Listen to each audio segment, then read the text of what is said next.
Notre planète, notre avenir. Vous êtes sur Faso Green TV, la chaîne qui décrypte pour vous les enjeux environnementaux. De la forêt tropicale aux grandes plaines, en passant par nos villes, l'environnement est au cœur de nos préoccupations. Chez Faso Green TV, nous vous plongeons au cœur de l'actualité environnementale. L'agriculture, notre quotidien. Des terres fertiles aux assiettes, nous décryptons les enjeux de la sécurité alimentaire, les défis de l'agriculture durable et les innovations qui nourrissent le monde. L'eau, source de vie, de la goutte d'eau à l'océan. Nous explorons les défis de l'accès à l'eau potable, la gestion des ressources en eau et les solutions pour préserver ce bien précieux. L'assainissement, un enjeu de santé publique.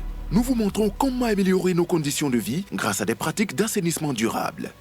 Nos journalistes sont sur le terrain pour vous apporter des reportages exclusifs, des interviews d'experts et des témoignages de ceux qui agissent pour un avenir plus vert. Alors, prêt à agir? Abonnez-vous massivement à notre chaîne et rejoignez la communauté Faso Green TV pour rester informé et participer à édifier un monde plus durable.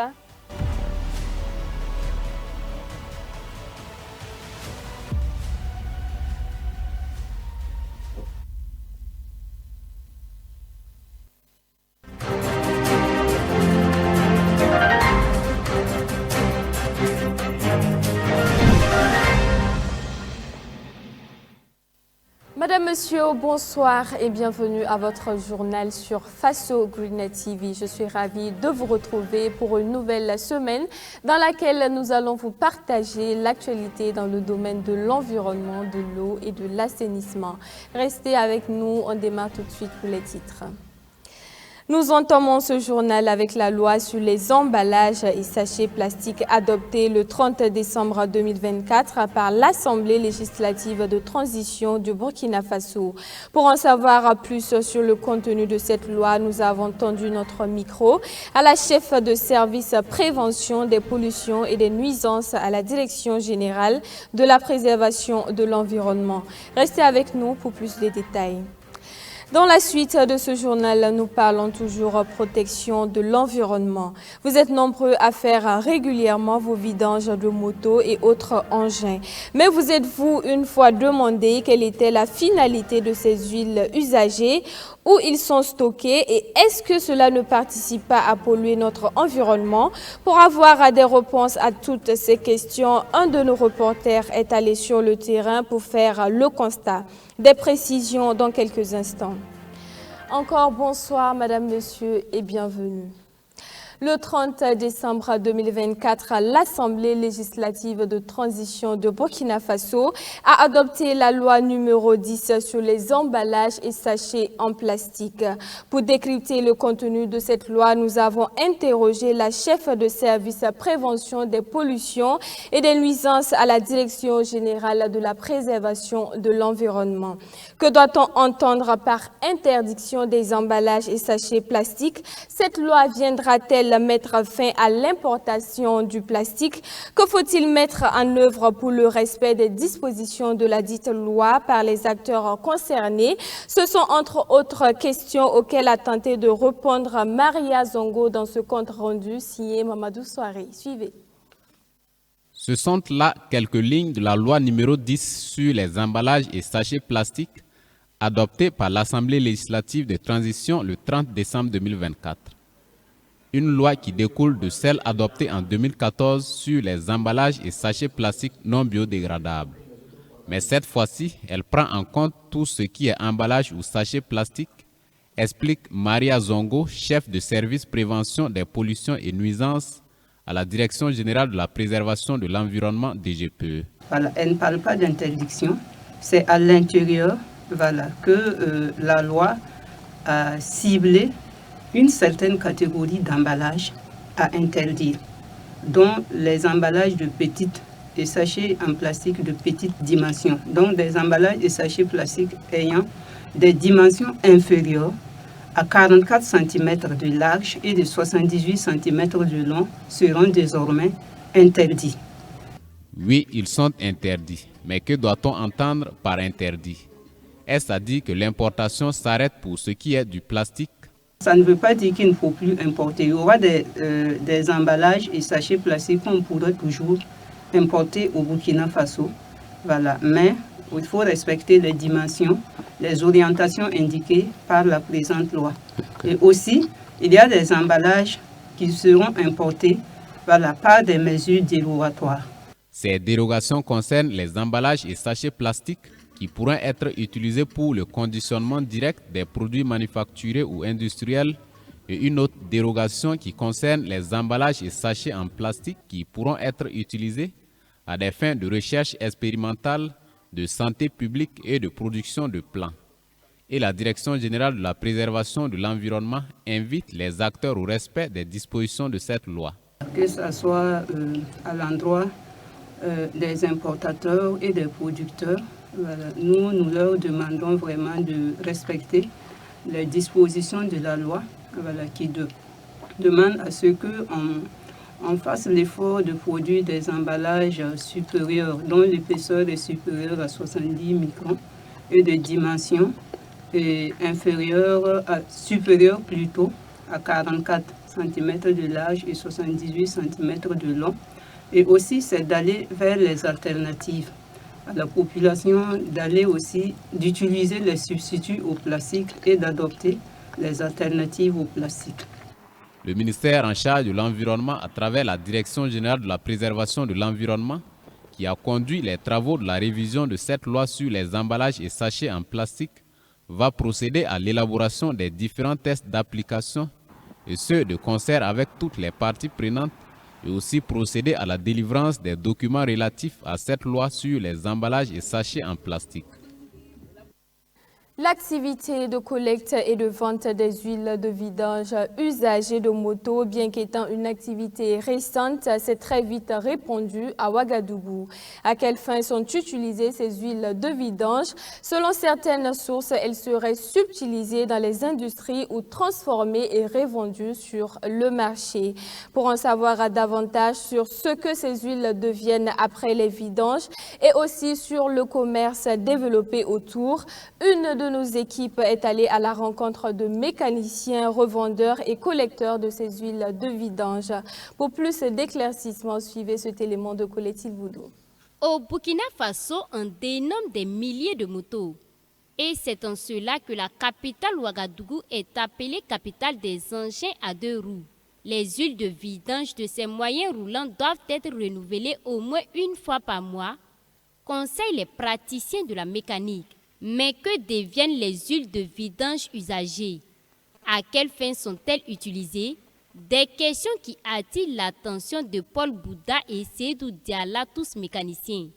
Sans toutefois connaître la destination finale de ces huiles de vidange usagées, ils affirment cependant que des jeunes font quotidiennement la collecte de ces huiles pour ensuite les revendre à d'autres personnes pour traitement. Par jour, je peux vidanger environ 20 motos. L'huile usagée est stockée dans des bidons de 20 litres et des revendeurs viennent acheter. Nous vendons le bidon de 20 litres à 3 000 ou 2 000 francs et même plus. Honnêtement, je ne sais pas ce que les gens font avec cette huile de vidange, mais j'ai des échos parfois des revendeurs qui disent qu'elle est utilisée pour faire la poudre et aussi mettre dans les latrines pour chasser les mauvaises odeurs. Je pense qu'avant, on utilisait ces huiles dans la construction pour lutter contre les termites, des chevrons ou comme ingrédient dans la confection des briques en terre cuite. Je ne sais plus à quelle fin sont utilisées ces huiles de vidange usagées. L'intérêt accordé à ces huiles usagées suscite de nombreuses interrogations quant à leur destination finale. Même si les promoteurs de cette activité rassurent, en répondant par la négative quant à la possibilité de transformation de ces huiles à des fins de consommation. Nous sommes ici chez Bourema Kafando, qui est dans la collecte de ces huiles de vidange usagées depuis 1989. Il fait donc cette collecte auprès des revendeurs pour les fournir à son tour aux transformateurs pour qui ces huiles sont une matière précieuse au regard de leur usage multiple. Nous ravitaillons les Ghanéens et avec une usine auquel pour le président Guillaume Guédouloualix qui prenait ça pour faire le feu. Voilà, puisqu'il fait prendre son père quoi. et puis de faire les fer en béton. Mais 2000 en allant, maintenant nous revendons au Burkina, ceux qui payent ce qu'on appelle le bio, d'autres appellent du gasoil, d'autres appellent du DDO, pour vendre avec les petites machines qui sont dans les mines là. Ils utilisent ça pour aspirer l'eau. Issa Gigimsonga, lui, est revendeur. Son activité quotidienne consiste à sillonner la ville de Ouagadougou pour acheter les huiles usagées avec les mécaniciens et venir les revendre chez Bourema Kafando. Je suis un ressortissant de Kulpelogo. C'est la crise sécuritaire qui m'a conduit ici. Mon travail quotidien est de sillonner la ville de Ouagadougou pour acheter les huiles de vidange usagées et venir les revendre avec Bourema Kafando. C'est une activité qui m'est rentable parce qu'avec ce que je gagne, j'arrive à subvenir aux besoins de ma famille. Cette huile représente une menace pour l'environnement si elle n'est pas bien recyclée selon Bourema Kafando. Oui, nous on protège l'environnement très bien, puisque au lieu que nous on laisse, les mécaniciens vont verser ça au niveau des goudrons, au niveau des espaces verts. Si nous on collecte ça, c'est le seul coin qui doit salir. Au lieu que ce soit tous les coins qui vont salir, bon, c'est une seule coin qui se salisse, et puis nous on collecte ça, on part, on revend. En plus de contribuer à la préservation de l'environnement, le recyclage et la vente de ces huiles usagées de vidange constituent une activité génératrice de revenus pour les mécaniciens, revendeurs, collecteurs et les transformateurs de ces huiles. Le prix du kilogramme du haricot vert a augmenté à 350 francs CFA dans plusieurs parties du marché de Ouagadougou le 20 janvier 2025, alors qu'il était vendu à 200 francs CFA auparavant. Malgré ces variations de prix, les vendeurs de ce légume semblent apprécier le marché. Suivez cet élément de Kokou Mieso pour comprendre davantage. Le kilo de 350, voilà ça. Le prix du kilogramme de haricots verts a augmenté à 350 francs CFA à plusieurs endroits du marché de Ouagadougou en date du 20 janvier 2025. Ce prix a fluctué, étant vendu à 200 francs CFA auparavant. Les vendeurs qui commercialisent ce légume semblent apprécier le marché malgré ces variations de prix. Le marché là, c'est bien. C'est augmenté, mais les gens le payent un peu. Le kilo là, avant là c'était 200, mais maintenant là, ça devient 350.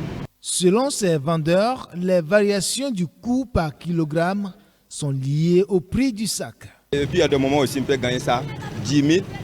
Il y a des moments aussi on peut gagner les sacs là aussi 7 500. Et puis il y a des moments aussi, comme aujourd'hui c'est 15 000. 15 000 on ne peut pas vendre 300. On ne peut pas vendre 250. Ça oublie, on va vendre 250, 350 pour gagner notre argent là aussi. Et quelque chose, tu peux gagner même si 1500 aussi par rapport de bénéfices. Voilà, non. Si tu prends ton argent pour aller acheter quelque chose, tu as besoin de quelque chose aussi. Et puis il y a des gens aussi, il va venir, il faut diminuer. Il y a des moments aussi, peut-être c'est quitter à Ouagadougou pour venir ici. Le prix, si ça tombe bien seulement, pour nous aussi, on casse le prix pour vendre avec vous. Là, si ça vient, et puis le prix aussi, si ça augmente, on va augmenter aussi pour gagner quelque chose. Peut-être le kilo là comme ça, 1 kilo, nous avons besoin de produire 50 seulement, 50 francs. Une légumineuse très appréciée par de nombreux Burkinabés, le prix n'est pas un facteur décourageant pour eux. Asmao Ouedraogo, qui affectionne particulièrement l'haricot vert, fait un arrêt pour trouver sa recette de midi. Je suis venue acheter pour aller préparer pour mes enfants. Moi j'aime le haricot. Quand le haricot là sort comme ça là, moi j'aime le haricot là. C'est cher, mais on va faire quoi? On va faire comment? On va payer. Ce légume est souvent originaire de Ouégoua et Kongoussi. En plus de la variation des prix favorable à la hausse, les vendeurs mentionnent également l'impact des problèmes de sécurité dans certaines régions qui rendent l'accès à ce légume plus difficile. La culture du haricot vert au Burkina Faso remonte aux années 1920 et est liée à l'histoire du pays, en particulier à l'époque de la Révolution. Selon les nutritionnistes, ce légume possède de multiples bienfaits nutritionnels. Grâce à leur haute teneur en fibres, les haricots verts favorisent la sensation de satiété et améliorent le transit intestinal. Ils sont également riches en vitamines, minéraux et antioxydants, en faisant ainsi un aliment essentiel pour une alimentation équilibrée. C'est la fin de ce journal. Merci à vous tous qui l'avez suivi. Rendez-vous est pris demain pour une nouvelle édition. N'oubliez pas, prenez soin de vous et prenez soin de la nature. Au revoir.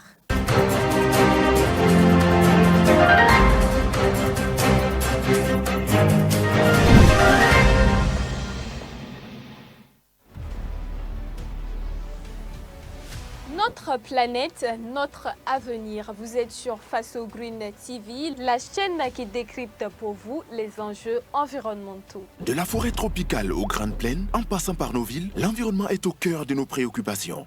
Chez Faso Green TV, nous vous plongeons au cœur de l'actualité environnementale. L'agriculture, notre quotidien. Des terres fertiles aux assiettes, nous décryptons les enjeux de la sécurité alimentaire, les défis de l'agriculture durable et les innovations qui nourrissent le monde.